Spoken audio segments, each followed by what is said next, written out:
Bien, bienvenue dans cet atelier qui s'appelle donc, c'est pas noté, mais multimodalité et pédagogie active. Je pense que vous étiez renseigné sur le sujet avant de rentrer dans cette salle, je l'espère en tout cas. On va faire en sorte d'animer cet atelier, surtout en ce début d'après-midi, avec votre participation active. Et effectivement, dans un atelier portant ce titre-là, cet intitulé-là, si on n'était pas capable de mobiliser les forces vives de la salle, on serait peut-être pas très crédible. Quand je dis on, c'est surtout Yannick Raffnel, que vous avez peut-être aperçu ce matin, et qui est, on va dire, un spécialiste de du learning, digital learning. Voilà, on va le dire comme ça, avec tout ce que chacun d'entre vous peut mettre derrière ces mots-là. On va travailler en 3 temps, et puis Patrick et moi-même, on sera plus les garants du temps, les régulateurs. Et surtout, vous avez vu que nous avons tous des micros. Ces micros sont aussi pour vous. Donc si vous voulez poser une question, intervenir, bien entendu, vous n'hésitez pas. Et vous avez tous compris comment ça marche. On colle le micro ici, parce que nous sommes enregistrés. Ouais. Et il faut que toutes vos questions s'entendent. Voilà, je laisse dès maintenant la parole à Yannick, et bon atelier. Merci. Oui, donc évidemment, c'est quelque chose qui va se vivre avec vous, et c'est pas moi qui ai des choses à raconter, même si j'ai plein de choses à vous dire. J'ai surtout envie de vous poser des questions. Et le point d'entrée va être autour de vos pratiques, parce que pour qu'on puisse échanger, il faut que je connaisse vos représentations. Sur un domaine dans lequel on utilise beaucoup d'acronymes, beaucoup de mots anglais, il y en a pour lesquels ça pose des problèmes, et c'est normal. Et je vais vous mettre dans une posture que vous connaissez bien, parce que vous y êtes tous passés. Vous avez tous été apprenants.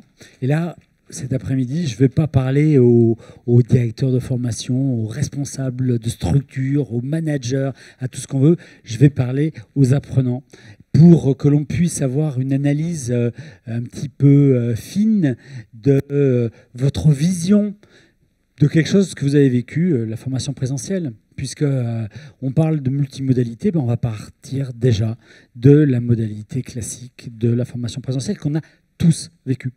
Donc, pour démarrer, vous allez avoir comme consigne très simple des post-it rouge et vert, rose et vert. Et je vous demande de faire, allez, 6 ou 4, c'est pas grave, donc 2 ou 3 post-it rouges, 2 ou 3 post-it verts. Sur les rouges, vous allez mettre les freins, les blocages. Tout ce qui, pour vous, est quelque chose que vous avez mal vécu, ou vous dites ça, c'est quelque chose qui est vraiment pas agréable. Et tout ce qui est vert, tout ce qui est moteur, tout ce qui est motivation, tout ce qui est pour vous important dans ce que vous avez vécu.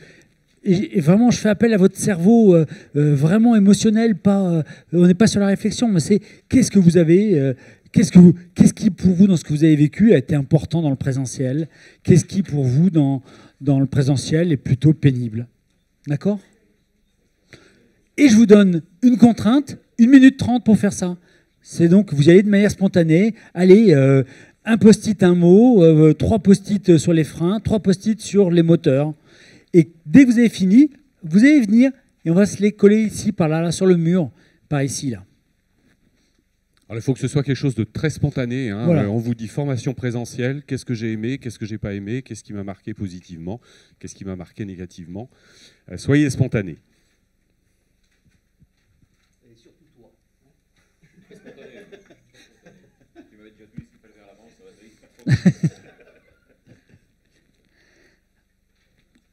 Voilà, dès que vous en avez écrit 1 ou 2, vous pouvez aller le coller tranquillement sur le mur.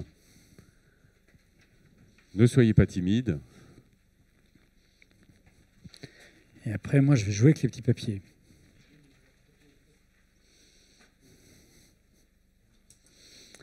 Allez, on va mettre les rouges, par exemple, de ce côté-là. On va mettre les verts de ce côté-là. Et au fur et à mesure, quand vous allez venir les coller, vous regardez ce qu'ont mis vos collègues.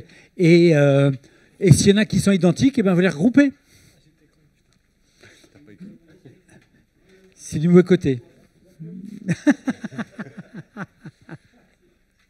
compétence hein, se niche jusqu'en dans l'utilisation du post-it.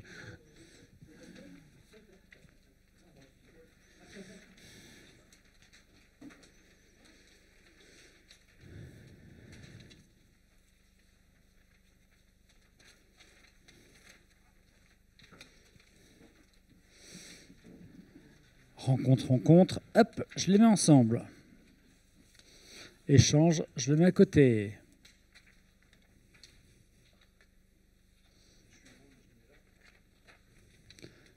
Ok. Non, si. Allez, on vous laisse encore 30 petites secondes pour écrire et surtout pour venir les afficher.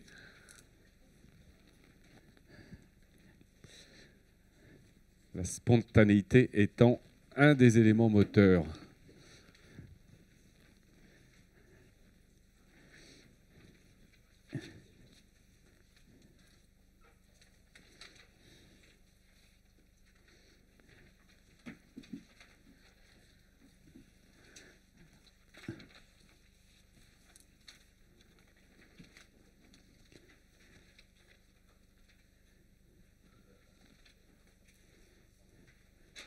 Hop.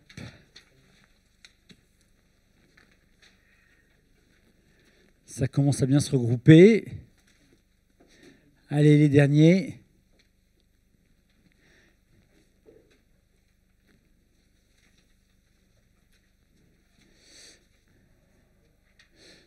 Non, il est original. C'est intéressant.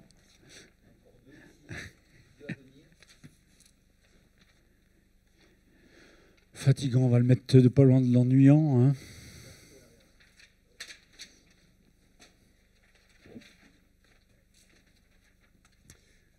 Voilà, tous les post-it vont être affichés très bientôt.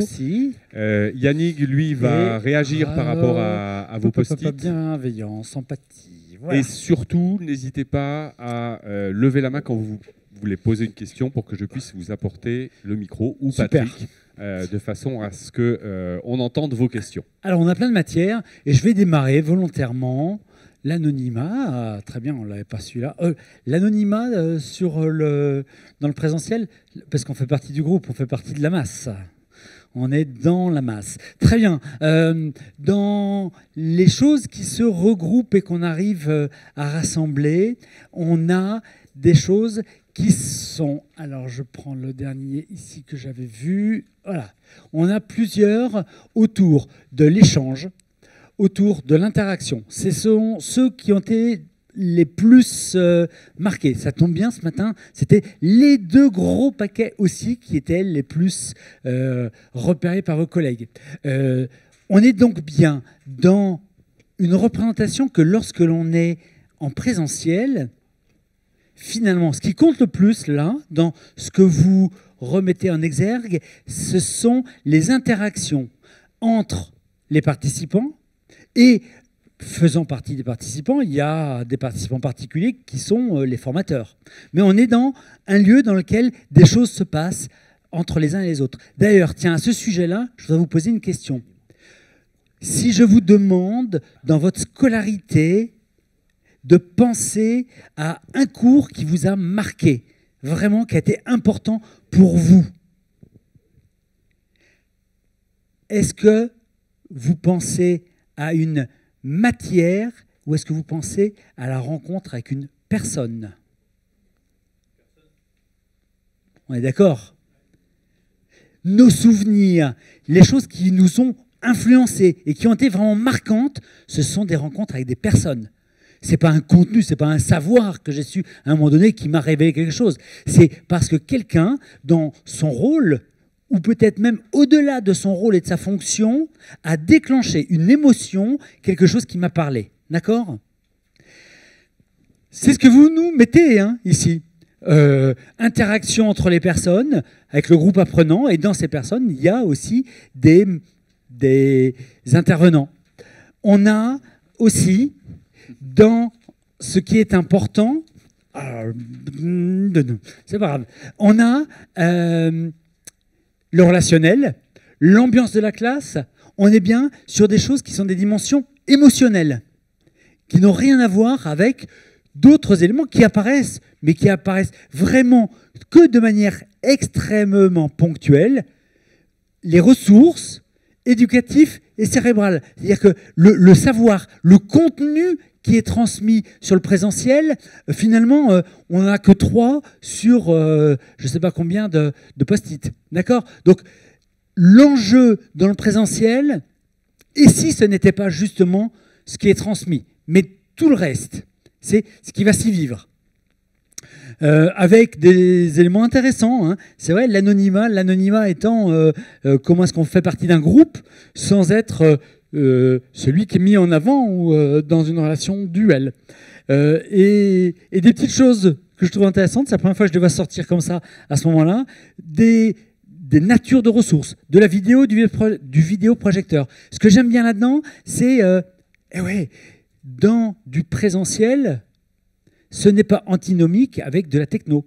Dans du présentiel, on peut être ensemble en train de faire du présentiel et vivre des choses avec de la vidéoprojection. Mais moi, j'accompagne des équipes, par exemple, qui maintenant utilisent des tableaux, plutôt des écrans, des grands écrans tactiles dans lesquels on peut aller faire cet exercice-là, vous avec vos smartphones, moi sur le tableau qui les récupère, les post-it, et je peux les mélanger, et on peut prendre de la photo, et on peut travailler en interactivité totale. On est en présentiel, et pourtant on est totalement dans le digital. D'accord ? De la même manière qu'on pourrait aussi totalement sur du présentiel, et ça, je travaille avec une toute petite start-up qui s'appelle AWKN, qui a fait pour les formateurs un outil qui permet aux formateurs en fin de cours de dire, attends, il y a 5 points essentiels dans ce qu'on a vu aujourd'hui. Ces 5 points, c'est juste fondamental que vous les reteniez, mais pas aujourd'hui, pas demain, pas dans un mois, alors qu'on sait que la courbe d'apprentissage, après un mois, on est repassé de 80% à 20%.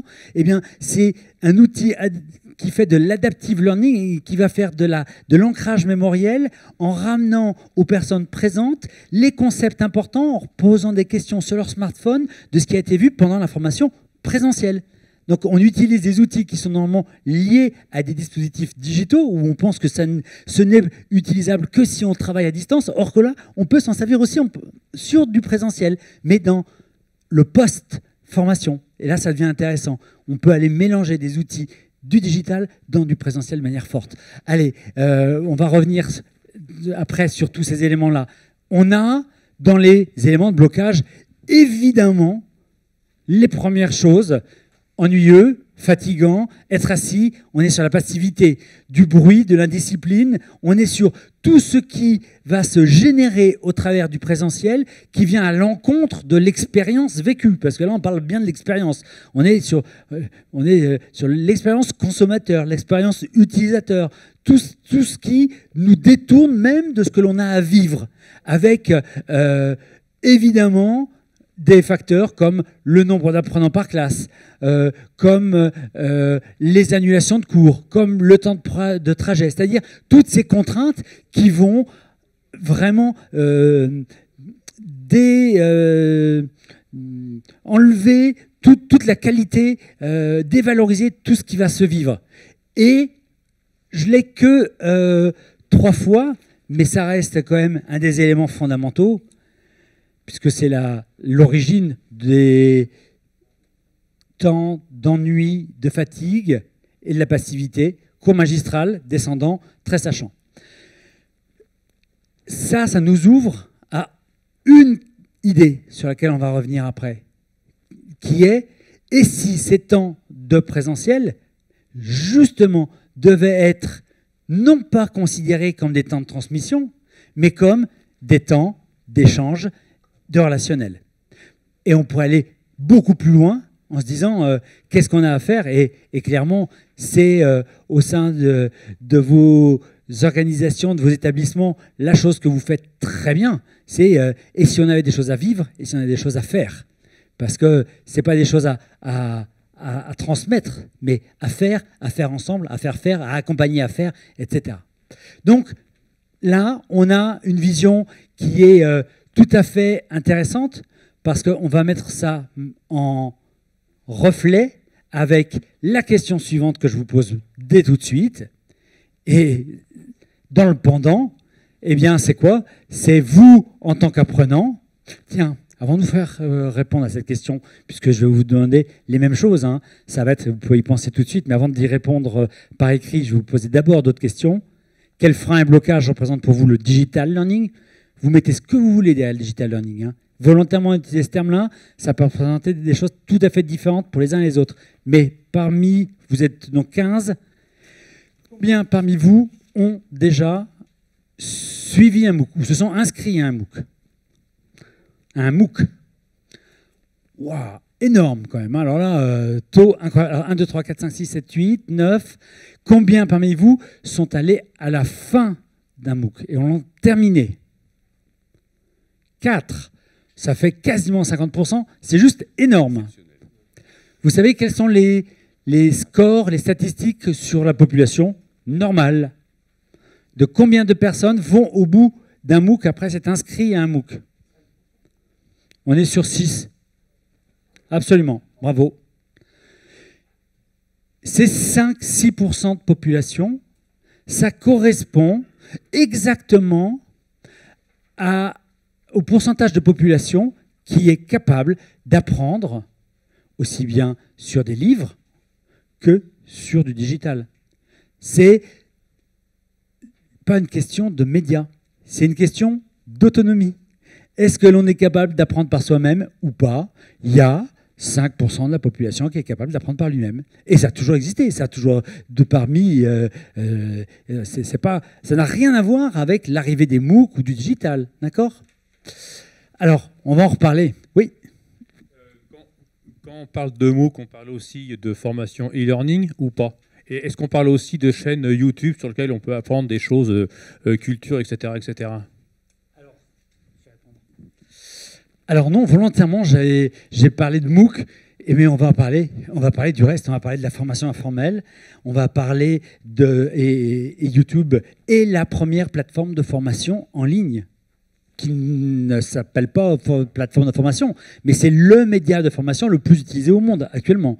Et on va justement parler et du e-learning, et on va parler de tout ça parce que, évidemment, il y a des appellations particulières, et je vais revenir sur ces éléments-là parce que on utilise des mots qui ont du sens normalement et on perd ce sens-là. Voilà. Alors, pour compléter ta réponse, c'est vrai que votre question était tout à fait dans... Voilà, derrière le digital learning, c'est pas que le MOOC, c'est tout, y compris YouTube pour ceux qui vont voir des tutos ou des choses comme ça. Donc par rapport à ce que vous avez utilisé en digital learning, soit dans un cadre institutionnel, soit dans un cadre personnel, qu'est-ce qui vous semble être tout à fait motivant, qui vous donne envie de le faire, et au contraire, qu'est-ce qui peut vous bloquer ou représenter un frein à vos apprentissages. Même principe que tout à l'heure, 2-3 post-it par personne, et on viendra les coller juste derrière Yannick sur le mur blanc, et on peut même déborder un peu sur la lumière, puisque vous voyez la transition, on part de l'obscurité pour aller vers la lumière, un autre classique.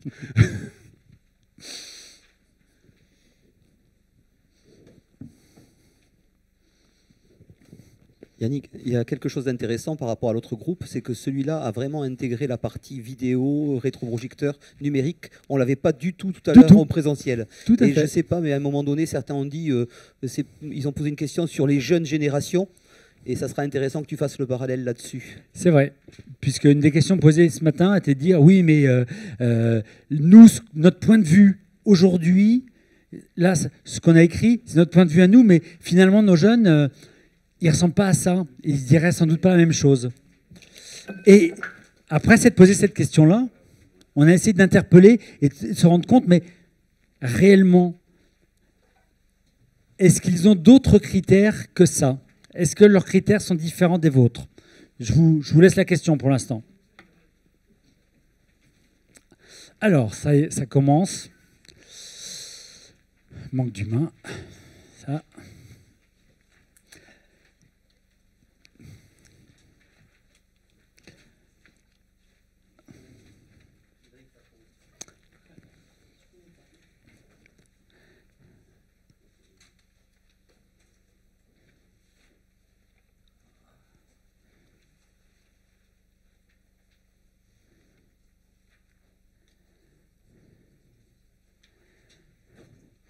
Oui, on va le mettre avec le matériel. Voilà, problème de connexion, équipement.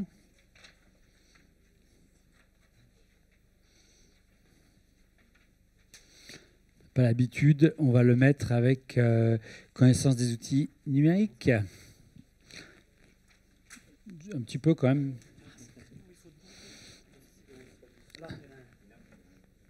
Oui.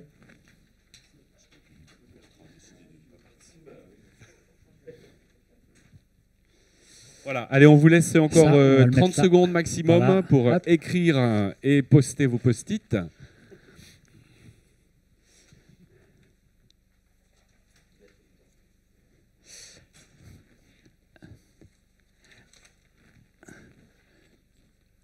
Pour les derniers, hop, c'est bien, ça commence 10 à secondes. bien.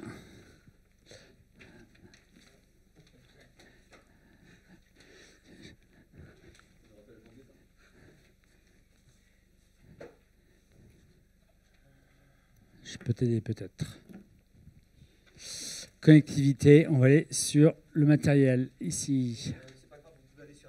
Oui, oui. Souplesse, allez, on va le mettre optimisation par là, hop, hop, hop, hop. Fatigue visuelle, là, je ne l'avais pas. Je vais mettre au-dessus de chiant, là, parce que c'est... Oui. Oui. Hop. Voilà. Ça, je vais le mettre en haut. Hop, je vous aide.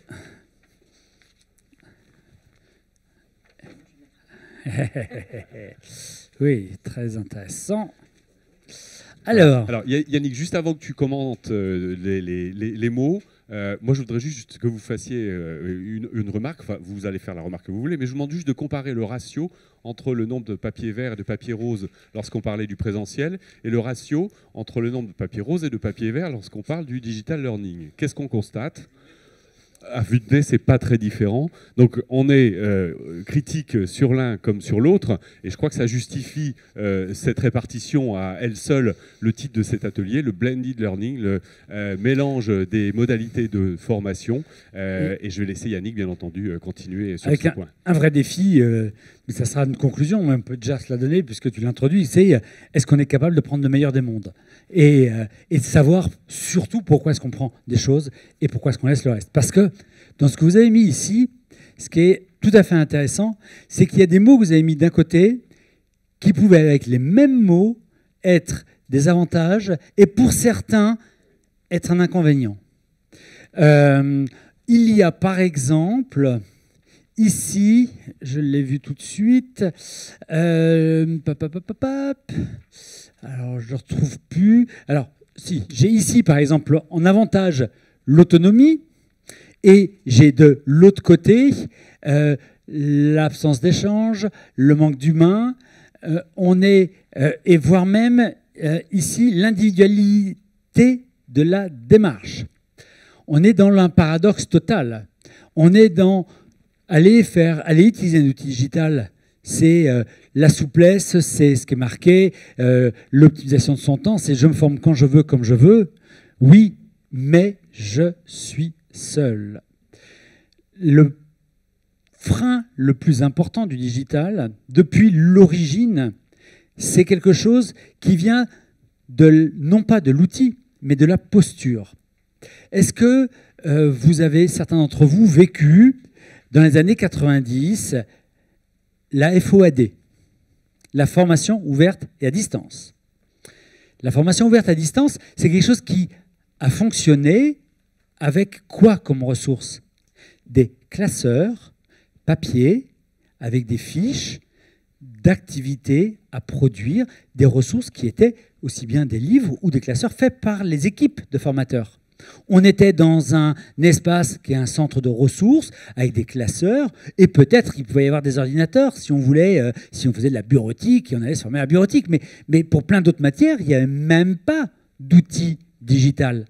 Et pourtant, toutes les questions qui étaient posées dans les années 90 sur la FOAD sont les mêmes questions qui se posent aujourd'hui dans le rapport au digital. Autrement dit, la problématique est la même, les outils ont changé. Et la techno n'a rien changé par rapport à ça.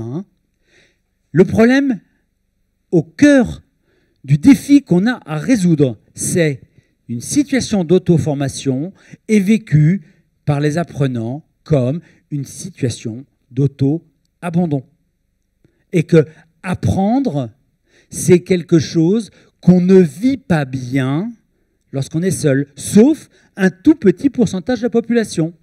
Et que Célestin Freinet, puisque c'est juste génial d'avoir commencé avec Célestin Freinet ce matin, et c'est pour moi celui qui m'inspire le plus, et je n'interviens jamais sans parler de Célestin Freinet, c'est lui qui a inversé le paradigme en disant l'être humain est un être social qui apprend par et avec les autres. On ne sait pas faire sans. Et que le défi du digital est de réussir à embarquer des gens dans quelque chose de totalement individuel, mais que si on ne crée pas les conditions autour qui vont permettre de recréer la communauté, l'accompagnement, eh bien ça ne marchera pas, quelle que soit la qualité du digital. Je ne parle pas de la qualité des ressources, je parle vraiment d'ingénierie, de dispositifs. D'accord ? Donc, toutes les questions qui sont là sont des questions, les freins les plus importants, on est bien sur cet abandon, sur cette absence d'échange avec le formateur, mais je mets aussi absence d'échange avec les autres apprenants. Ce qui a fait évoluer l'échec du e-learning, parce que le e-learning ne marche pas, ça n'a jamais marché. Le e-learning est une invention faite, basée sur des fantasmes, d'aller former beaucoup de gens, beaucoup moins cher. Mais ça n'a jamais marché. Ça n'a jamais marché parce que lorsque ça a été utilisé dans les entreprises, par exemple, ça a été pour dire, au niveau des services de formation, pour dire, on vous a mis des accès, vous avez accès à des ressources, vous avez la plateforme, vous avez des catalogues qu'on a achetés, maintenant débrouillez-vous. Le problème, c'est vous. Si vous ne vous formez pas, c'est vous le problème. Mais nous, service de formation, on a fait notre job, on vous a donné les accès. D'accord ? C'est une conception particulière de la formation. D'accord ? Et c'est ce qui a permis à beaucoup de directions de pouvoir dire, regardez, on est super moderne, on a une plateforme de LMS, on est à la pointe. Et d'aller faire de la communication où, pour les seuls éléments qui fonctionnent, c'est de dire, si vous ne vous êtes pas formé, vous n'aurez pas votre promotion, vous n'aurez pas votre prime de fin d'année, parce que c'est une formation obligatoire. Mais est-ce que lorsque la formation est obligatoire, on est dans un processus formatif ? Je me permets de poser la question aussi. Non, simplement sur l'e-learning, par expérience, j'ai fait une formation il n'y a pas très longtemps, il y a 2 ans, et j'ai fait 2 tiers de la formation sur l'e-learning. Mais c'est vrai que pour nos apprenants, les jeunes qu'on a en face de nous, la question se pose vraiment comme vous le dites, c'est clair, et moi on en a bien conscience, mais il faut aussi, de toute façon, ça nécessite une certaine forme de maturité, de toute façon, et trouver un intérêt, mais après c'est quelque chose qui est intrinsèque, c'est cette espèce de lumière qu'on a en soi, et qu'on se dit que finalement c'est un moyen comme un autre de se former, mais encore faut-il que la lumière s'allume. Et comment fait-on pour éclairer le jeune en se disant ça c'est une possibilité, mais il faut que ça s'allume là-haut, il y a le déclic. D'ailleurs sur le post-it j'ai marqué aucun parce que aujourd'hui j'ai répondu par rapport à ce que je ressens aujourd'hui, mais dans l'autre j'ai répondu de ce que je ressentais quand j'étais à l'école, ce qui est complètement différent. Et on est bien sur le défi de la pédagogie, c'est-à-dire comment est-ce qu'on va faire que les jeunes, on puisse leur faire aimer, on puisse les accompagner pour qu'ils aient envie. Et alors, on est vraiment sur ces questions fondamentales, non pas de la ressource, mais de dispositifs. Et je vais revenir vraiment là-dessus, parce que toutes les questions que l'on a autour de ça sont, est-ce que c'est un prérequis d'être autonome ? Est-ce que c'est un prérequis de savoir se servir d'Internet, tout ce rapport à l'outil, est-ce que c'est un prérequis ou est-ce que c'est un des objectifs que l'on doit d'abord valider pour pouvoir permettre aux personnes après de se servir de ce qu'on a construit. Yannick, juste quelque chose. Dans la question que vous avez posée, ou dans la discussion qu'on a à cet instant, ce qui est important, c'est dans le cadre du DAFA, on accompagne d'abord les formateurs. On a commencé à faire un DAFA qui date quand même, on a fait des formations qui ont toujours évolué, et on a voulu cette année, du moins l'année dernière, inclure la plateforme dont tu parlais, Aptis, et dedans du e-learning. Mais là aussi, on a fait en sorte que nos formateurs, avant de parler des jeunes et des moins jeunes en formation continue, de les former et d'être à la place des apprenants. Ils ont vécu ça avec d'abord des difficultés, et nous avec, hein, puisqu'on les accompagnait, avec des forces, avec leurs faiblesses, et petit à petit, on voit que ça crée une dynamique. Donc là, on est vraiment dans l'expérimentation dont on parlait tout à l'heure. On ose faire, on préfère oser et se planter, mais oser faire, pour oser espérer réussir. Et ça, c'est important. J'apporte juste une précision pour les gens qui ne travaillent pas pour le 3CABTP ou dans son réseau. Le DAFA, c'est le dispositif d'accueil des formateurs, une formation interne, hein, qu'on a digitalisée. Voilà, c'est juste ça. Alors, après avoir fait un constat qui pourrait être très négatif par rapport au e-learning, arrivons, tiens, on parlait tout de suite des MOOC. Vous savez ce qu'il y a eu entre le e-learning et les MOOC, ce qui a permis de passer du e-learning à autre chose, c'est le social learning. Ce sont les réseaux d'entreprises dans les années 2000. Et une autre chose importante, ça a été le KM, le knowledge management.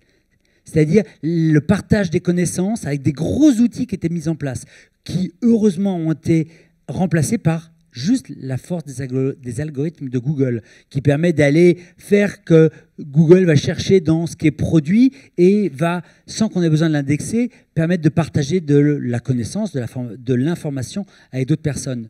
Mais alors, le social learning, c'est quoi? C'est quoi cette révolution qui est arrivée là?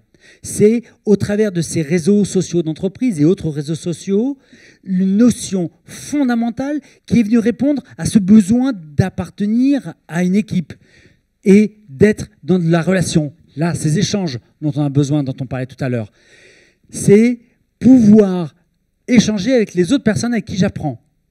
C'est pouvoir changer de rôle et passer de celui qui apprend à celui qui corrige, c'est-à-dire la correction par les pairs. Pouvoir, lorsque je fais un exercice, une fois que j'ai fini l'exercice, le système me dit « ça y est, maintenant Yannick, tu as fini ». Voilà des éléments qui vont te permettre de faire la correction, parce que si tu veux avoir ta correction par 3 de tes collègues, tu dois toi-même corriger 3 productions. Et qu'en faisant ça, je vais apprendre plus en corrigeant les autres qu'en ayant fait l'exercice moi-même. Et que simplement à ce moment-là, j'aurai les avis donnés par les collègues. Et que si je ne joue pas le jeu, si je fais une correction qui n'a aucun sens, l'algorithme va mettre de côté complètement ce que j'ai fait et va me dire non, non, vous n'avez pas joué le jeu, oui, il faut refaire. D'accord? Donc, quelque chose qui va permettre de changer d'une posture passive de l'apprenant à celui qui peut aussi aider et accompagner. Et on a aussi, évidemment, les interactions avec le formateur. Alors, dans ces premiers niveaux, le formateur avec qui je vais pouvoir poser des questions par un forum, avec un élément collectif. Et on va aller plus loin tout à l'heure, sur une autre posture. Suite à ça, sont arrivés les MOOC.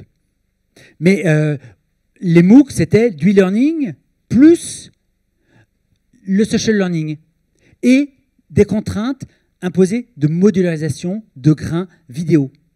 Grains qui font 5 à 6 minutes à peu près.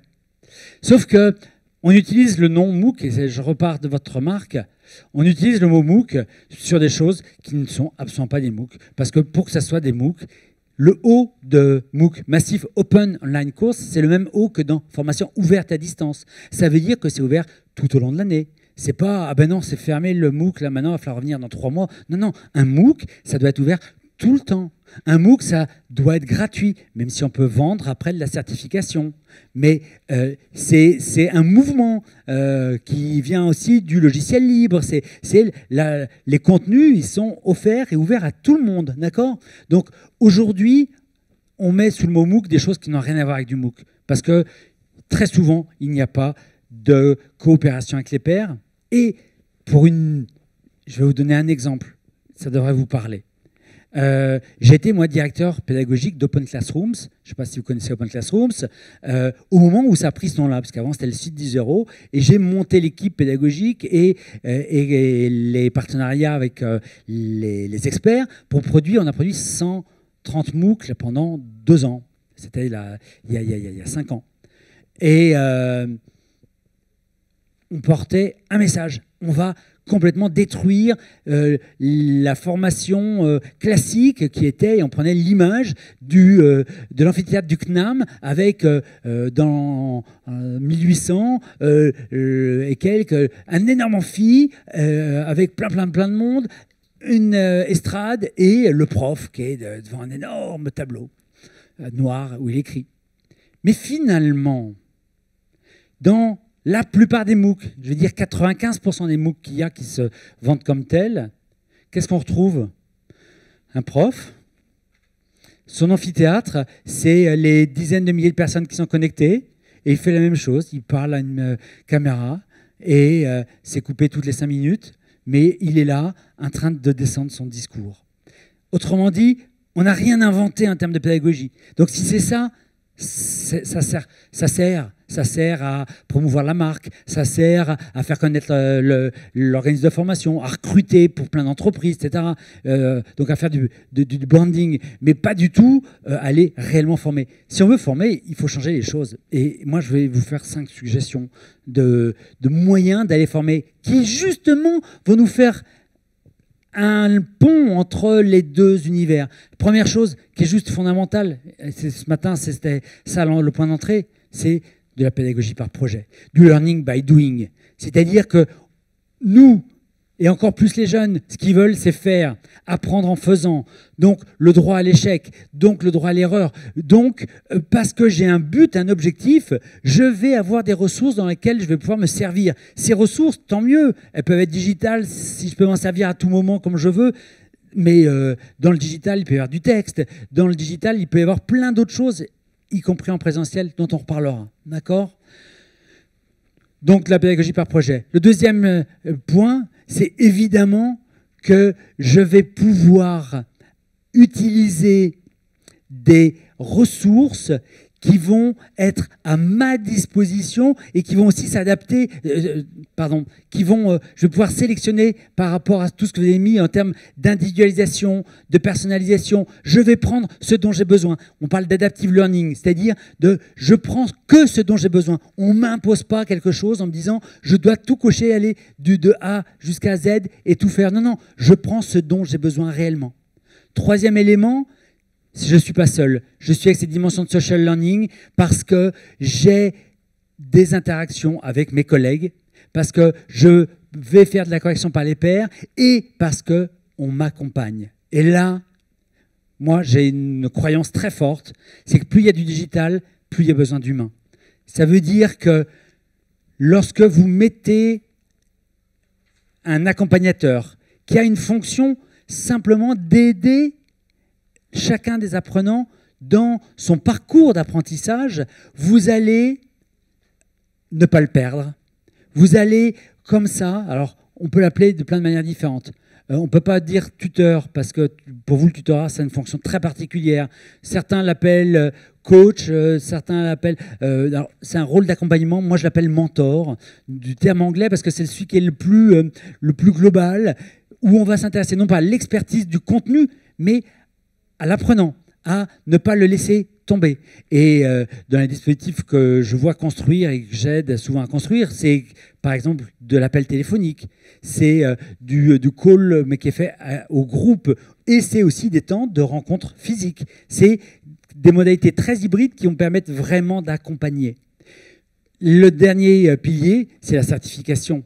Parce que dans cette certification, on a vraiment une motivation avec une reconnaissance qui est forte d'un chemin qui est parcouru, dans lequel on va pouvoir montrer ce que l'on sait faire. Et si on met tous ces ingrédients-là, avec évidemment des temps de présentiel et du digital, on prend le meilleur des deux mondes pour les faire fonctionner ensemble. Et alors, tout ça, ça va, on est dans les temps, tout ça avec un objectif très particulier, qui est que vous avez comme défi de développer des compétences techniques à vos apprenants.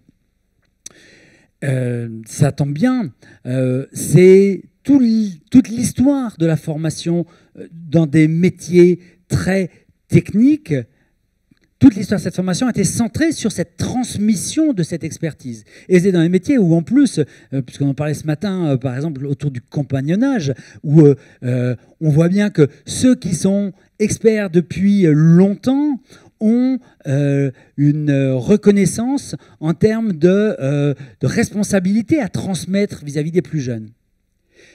Le gros bouleversement qui se vit dans tous les métiers, y compris les métiers les plus techniques, même d'artisans d'art, à tous les niveaux, c'est que avant, plus je grandissais avec de l'expérience, plus mon expertise était grande. On avait ce qu'on appelle une gestion de stock de ces compétences qui était valable au moins 20 ou 25 ans, et plus on pouvait aller chercher les compétences, plus on agrandissait son stock.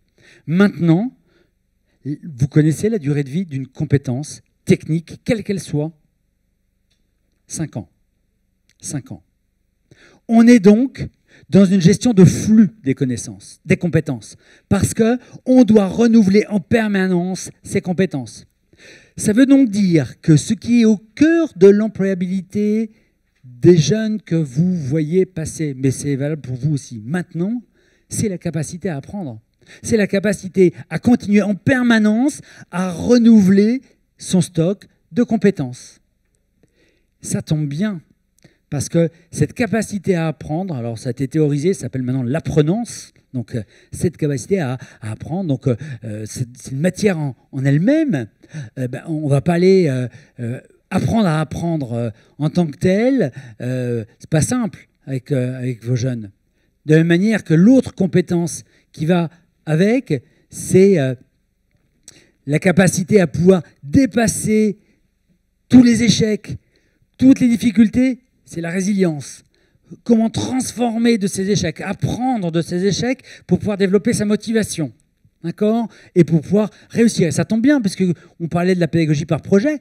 Pédagogie par projet, c'est aussi accepter qu'on va échouer, on va faire, et on échoue, et on va refaire, on va échouer. Et là, on va non pas se décourager, mais comprendre qu'il y a moyen peut-être de faire autrement, qu'il faut aller chercher d'autres ressources et faire jusqu'à réussir. Et à ce moment-là, on ne risque pas d'oublier. Hein, d'accord ? Donc, la résilience, l'apprenance, ces deux compétences-là, elles viennent avec 4 autres compétences. Et tout ça, ça forme un socle qui s'appelle les smart skills. Il paraît que tout à l'heure, le collègue en a parlé aussi. Ces smart skills, ce sont les compétences clés pour réussir à prendre une place et à garder une place dans le monde d'aujourd'hui et surtout de demain. Les 4 compétences dont je parle, définies par l'OCDE, sont, même pour tous les métiers de votre domaine, clés. Ce sont la créativité, l'esprit critique, la communication et la collaboration. Pourquoi c'est à ce point crucial d'aller développer ça?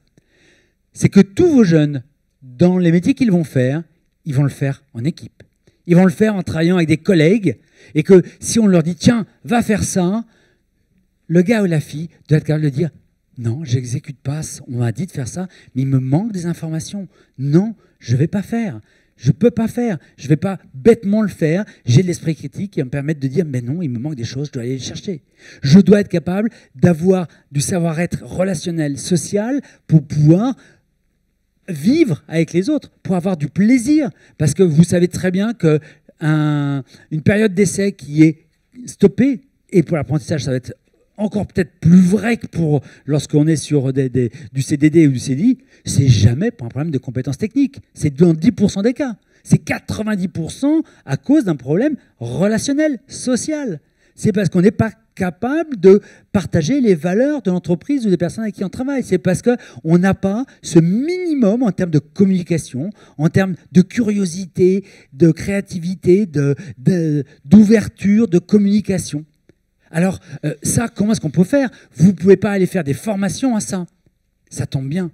C'est le propre de l'ingénierie pédagogique. Imaginons que la matière première que vous avez à travailler, c'est tout le domaine technique. Mais l'enjeu n'est pas simplement de le transmettre et de faire monter en compétences dans le domaine technique. L'enjeu pour vous, c'est de construire un dispositif pédagogique qui va faire appel à tout moment à de la collaboration, à de la créativité, à de l'esprit critique, etc. pour matière première développer les parties techniques. Ok. Yannick, pour que chacun puisse repartir avec des billes, pour parler un peu trivialement, est-ce que ça veut dire que, je reviens à ce qui est inscrit là-bas, en prenant tout ce qui est en vert, qui n'éliminera pas des éléments rouges, c'est avec ça qu'on va construire le blended learning, puisque c'est quand même le sujet de notre atelier. Et est-ce que ça veut dire qu'à travers ce meilleur des deux mondes combiné, on renforce les pédagogies actives qu'on a toujours prônées au sein de notre réseau, et qu'à travers ça, on arrive plus à travailler sur ces 4 compétences dont tu parlais, qui sont en fait de créer les conditions d'apprendre, et que l'apprentissage en lui-même derrière, dans une vision un peu idéaliste, viendrait tout seul, parce que les conditions d'apprendre sont créées grâce au blended learning. C'est ça le message ? Tout à fait, en allant chercher là, une fois encore, le meilleur des deux mondes. C'est-à-dire en disant, si on rassemble les élèves, les apprentis en physique, c'est pourquoi ? C'est pour créer de l'émotionnel. C'est pour qu'il y ait du plaisir à être ensemble. C'est pour qu'il y ait un vrai groupe. C'est pour qu'il y ait une mémoire de ces moments forts qui va venir nourrir les moments où on va être seul, seul dans l'entreprise, seul en train d'apprendre chez soi, etc. C'est pour réussir à faire que la qualité des échanges, parce qu'on va avoir constitué les groupes en physique, puisse après supporter la distance du chacun dans son entreprise ou chez lui. C'est pour faire tout sauf de la transmission de contenu. Quand on les rassemble, c'est pour qu'ils vivent quelque chose, voire pour qu'ils fassent quelque chose, parce que oui, vous avez toute la partie active de manipulation, des outils, des machines, etc., qui sont des éléments qui sont irremplaçables, même s'il y a aussi la partie de la réalité virtuelle qui peut venir aider et renforcer ça en amenant de l'émotionnel très fort et de la salle d'entraînement. Voilà, alors ça va justement, je pense, nous emmener, Yannick, on est un peu gardien du temps, là, hein, c'est pour ça que je coupe tout le temps Yannick. Ça va nous emmener sur la troisième interrogation qu'on voulait vous poser, mais est-ce qu'avant, il y a une ou deux réactions ou questions par rapport à tout ce que vient de dire Yannick et Parce tout que ce qui s'est dit je suis prêt à être challengé par rapport à tout ça. Ce sont des choses que je lance parce que j'y crois fort, mais Oui, il y avait juste un point sur lequel je voudrais revenir. C'est, vous avez parlé effectivement, je ne sais pas si ça fonctionne. Si. Il faut le mettre, bon d'accord, je ne suis pas habituée. L'échec, parce qu'on est dans une société où, enfin en particulier en France, où l'échec c'est tellement mal vécu que ça ne nous sert pas finalement. Enfin, en tout cas, mais c'est parce que c'est parce qu'il y a du jugement beaucoup par rapport à ça, oui, et parce qu'on est dans un système scolaire qui véhicule une image qui est extrêmement négative. Mais justement, vous avez cette chance de pouvoir vous positionner de manière extrascolaire. Vous êtes dans un espace qui est entre les deux. Prenons un autre registre dans lequel on essaye de valoriser beaucoup l'échec. Si vous allez sur LinkedIn et si vous regardez tous les témoignages des start-upers, des gens qui se plantent, je veux dire, tous les jours, vous voyez des posts de gens. Encore ce matin, moi, en venant dans le TGV, je regardais et quelqu'un qui disait, voilà la start-up que j'ai lancée et le produit n'a jamais existé. Et pourtant, je suis très fier de ce que j'ai vécu et ça m'a changé. Bref, on est heureusement dans quelque chose, et dans le monde de l'artisanat, dans le monde du travail, on sait très bien qu'on ne peut développer une compétence que de manière progressive, en acceptant qu'il y ait l'échec, en limitant les risques, mais en acceptant le droit à l'erreur. Et c'est d'aller créer... Il y a eu des mots mis ici, bienveillance, empathie du formateur. Je veux dire, c'est bien ce regard-là qui va être soit dans le jugement ou soit dans l'encouragement et l'accompagnement. Et c'est là où la place de l'humain est juste fondamentale. Quel est le projecteur que l'on met ? Est-ce qu'on est dans le jugement ou est-ce qu'on est dans l'encouragement ? Yannick, juste quelque chose. Pour les formateurs qu'on forme dans le cadre du réseau 3CA, une expérience que je fais avec des collègues, c'est quand on a des formateurs, par exemple en français, histoire géo, on projette un texte. Il y a à peu près une trentaine de mots hein, dans le texte, dans le paragraphe. Je leur demande de le regarder et de me dire sur un papier ce qu'ils en pensent. 100% des formateurs me disent il y a une faute d'orthographe sur les 45 mots qu'il y a. Et je leur dis il y a pourtant 44 mots sans faute d'orthographe. Mathématiquement, pareil, une table de multiplication, il y a une erreur. Tous la voient, mais ils ne voient pas que tout le reste est juste. Et ça, c'est de notre ressort. On accompagne le réseau, mais les adjoints pédagogiques, les directeurs doivent dire à leurs formateurs qui font des essais, c'est bien, tu as fait un essai, tu as raté, mais au moins tu as essayé, tu as réussi ça, ce petit truc, on va y travailler et on va progresser ensemble. Ça, c'est de notre responsabilité, nous les managers, nous les accompagnateurs du réseau. Merci. Oui, les biais cognitifs sont très forts, hein, ça c'est clair. Il y avait une autre question. Je disais simplement que depuis quelques années, et même avec les collaborateurs, puisque bon, effectivement, nous on a finalement deux rôles à la direction, c'est nos collaborateurs, ça c'est la première chose, et nos apprenants, nos apprentis, ça c'est la deuxième. Mais en fait, il n'y a pas tellement de différence finalement, et ce qu'on s'aperçoit, c'est que finalement, les quatre compétences dont tu citais tout à l'heure sont effectivement vraiment importantes parce que c'est la clé effectivement de l'apprentissage et même chez les collaborateurs aujourd'hui quand on dit bon on va faire ça, non attends Jean-Christophe tu me dis ça mais moi faut m'expliquer là et effectivement ça fonctionne plus comme ça fonctionnait pour notre génération à nous c'était tu fais et puis voilà c'est tout il y a pas voilà mais nous on a un vrai challenge tant en termes de management qu'en termes d'effectivement de formation de nos apprentis par rapport à ce que tu disais tout à l'heure. Tout à fait. Alors, je vous propose de terminer par 2-3 minutes sur le dernier point. Quelles seront, selon vous, au regard de ce qui s'est dit dans cet atelier, mais aussi depuis ce matin, les innovations pédagogiques incontournables dans les 5 ans à venir à côté de quoi est-ce qu'il ne faut pas que l'on passe si on veut rester des acteurs intéressants, majeurs de la formation professionnelle? 2 post-it maxi par personne parce qu'il faut qu'on aille vite. Peu importe la couleur, hein, ici il n'y a pas de positif ou de négatif. Voilà, 2 propositions et que vous viendrez mettre à droite du tableau. On vous laisse 1 minute. Ah, oula, voilà, en pleine lumière pour nous montrer la voie de l'avenir.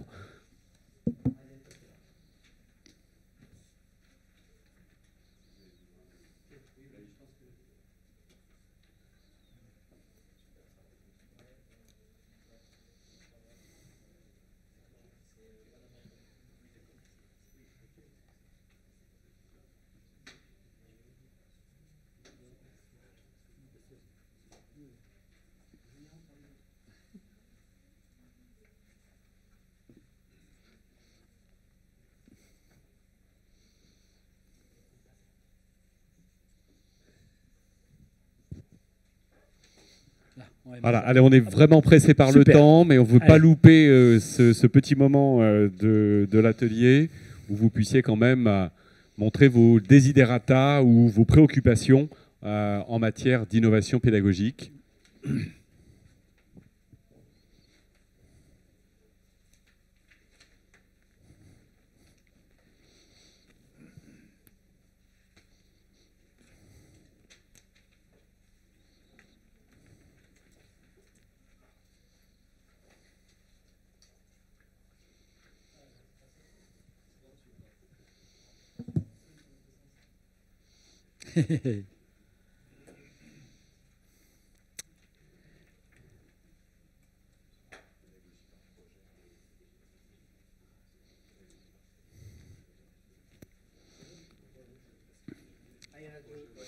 Il y a un petit peu de monde là. Bon, c'est super. Allez. Oui, on a évoqué la FEST. Non, je ne l'ai pas évoqué. J'ai évoqué la formation informelle avec YouTube, le rapport à YouTube, et la formation en situation de travail, qui sont vraiment 2 modalités qui vont émerger de manière forte. Là, avec la réforme, la FEST est maintenant reconnue et va pouvoir s'inscrire. Il y a aussi, entre la formation donc, informelle, puisque aller se former sur les réseaux sociaux, mais par exemple, même sur LinkedIn pour nous, hein, lire, être abonné à des revues, des magazines, acheter des bouquins, des gens qui pensent et qui font des retours d'expérience, c'est une manière de se former et qui est loin d'être inefficace. Quelque chose qui se développe beaucoup, c'est donc réellement la formation par les pairs, avec par exemple WAP, une start-up qui, dans WAP, ça veut dire We Are Peers, nous sommes tous pairs, qui organise une méthodologie et une plateforme pour aider entre les jeunes à pouvoir transmettre les contenus de ce qu'eux savent aux autres, entre collaborateurs. C'est quelque chose qui fonctionne très très bien. Il y a une start-up nantaise, SpeechMe, qui fait ça avec de la vidéo où tous les collaborateurs produisent les contenus qui vont servir aux autres.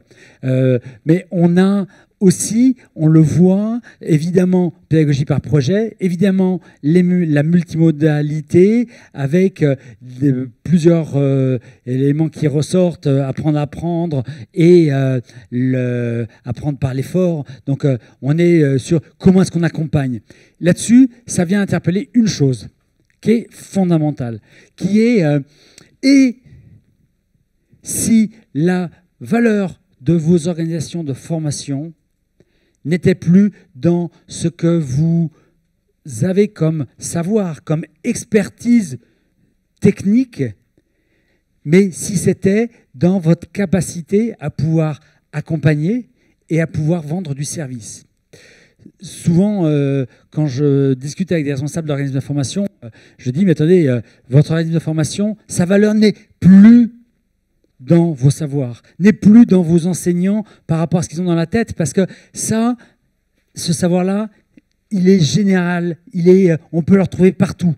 Par contre, ce que vous allez continuer à vendre, ce n'est plus ce que savent vos enseignants, c'est du service, de l'accompagnement. C'est tout ce que vous allez mettre comme modalité pour pouvoir accompagner vos apprenants, faire qu'ils puissent aller jusqu'au bout, faire qu'ils puissent utiliser justement de manière économe en temps, économe en déplacement, en énergie, monter en compétences en apportant une pédagogie particulière. Ce que vous allez vendre, c'est de l'accompagnement, c'est tout autre chose que strictement du service, que du contenu, du savoir. Le savoir, c'est un élément de base, mais votre valeur n'est plus dans le savoir, votre valeur, elle est dans autre chose. Elle est dans cette capacité à pouvoir manipuler des modalités hybrides, manipuler une pédagogie, définir une pédagogie qui soit vraiment innovante. Et pour ça, c'est donc bien d'aller transformer vos formateurs en e-concepteurs, en accompagnateurs, en mentors, en tout un tas d'autres métiers. Il y a plein de formations, il y a plein même de titres qui sont en train de se créer sur ces nouveaux métiers de la formation. Parce que le challenge est de les amener dans un autre rôle, puisque le moment des regroupements, c'est pour faire vivre, c'est pour apporter autre chose que simplement transmettre du contenu. Et ça, c'est votre vrai challenge pour vous d'aller transformer le métier de vos équipes. Est-ce qu'il y a une réaction, une question, une envie de parler qui se manifeste dans la salle? Vous voyez ce qu'il vous reste à faire, ce qu'il nous reste à faire. Moi, je trouve très intéressant, si je peux permettre un petit commentaire sur effectivement ce qui a été posté là, c'est qu'effectivement, on va améliorer le savoir d'une façon ou d'une autre. C'est vraiment le service, mais le service pas du tout dans le sens commercial du terme, même si on a beaucoup parlé aujourd'hui des aspects financiers de cette réforme. C'est vraiment ce qu'on va pouvoir apporter à l'ensemble de nos jeunes et moins jeunes, puisqu'on va essayer d'étoffer aussi notre public. Mais c'est vraiment par ces différentes modalités combinées, parce que je pense que c'est bien la combinaison de ces modalités, s'il y a quelque chose à retenir aujourd'hui, hein, qui est la clé du succès, et que nous saurons les uns les autres. J'ai bien aimé aussi tout à l'heure dans l'intervention, je l'ai notifié, hein, le facilitateur d'intelligence collective. C'est voilà, peut-être vers ce on croit autant, mais avec effectivement ces moyens. Voilà, je crois qu'on est au bout de l'atelier. Ah, il reste 1 minute. Une minute. Alors je suis sûr qu'il y a encore 1 ou 2 questions dans la salle. Et s'il n'y a pas de questions, il faut nous le dire. Allez, une question. Sinon, Yannick, tu peux conclure. Hein? Un beau challenge, absolument. Par quoi commence-t-on?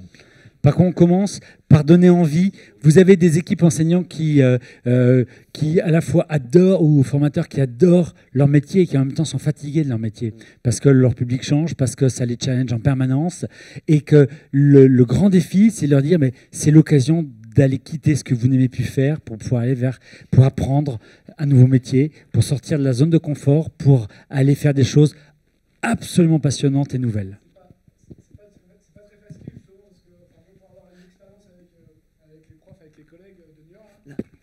Avec mes collègues de New York, j'ai eu cette expérience-là. En fait, on les a inscrits tous à un MOOC, le MOOC en Pan. Enfin, ceux qui voulaient s'inscrivaient sur le MOOC en Pan. C'est FunMOOC qui fait ça. Et puis, c'était sur quelques semaines, donc il fallait que tout le monde s'y tienne. C'était pas si évident que ça. Et on avait mis des heures en fait en place le jeudi. Tous les jeudis soirs, on se retrouvait et on faisait un débrief. En fait, on voyait qu'au fur et à mesure, il y avait de moins en moins de profs qui venaient parce qu'ils ont lâché le MOOC, c'est ce qu'on disait. Mais par contre, derrière, ce qui les intéressait, ce qui les motivait le plus, c'était de se retrouver et d'avoir des interactions sur ce qu'on évoquait, sur ce qu'ils avaient vécu au travers du MOOC. Et c'est ce qui était le plus passionnant, en fait.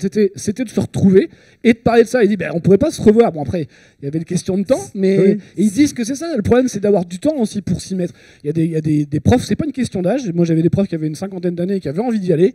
D'autres moins jeunes, enfin plus jeunes, mais qui n'avaient pas forcément cette fibre-là parce qu'ils étaient habitués dans leur cheminement descendant et parce que des habitudes, en fait. Hein, et c'est ce changement-là qui est, je pense, aujourd'hui compliqué. Qu'il faut arriver à emmener les équipes vers là. Quoi. Bien sûr, c'est l'illustration même, y compris pour un public de profs, et peut-être même d'autant plus pour un public de profs.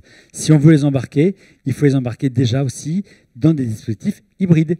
Il y a une mise en abîme qui doit être juste cohérente. Si on n'est pas cohérent dans ce qu'on leur fait vivre, si on leur fait vivre au nom d'un message fort, des modalités qui ne sont pas bonnes, eh bien, ils adhéreront ni à l'un ni à l'autre. C'est la preuve, absolument. Voilà.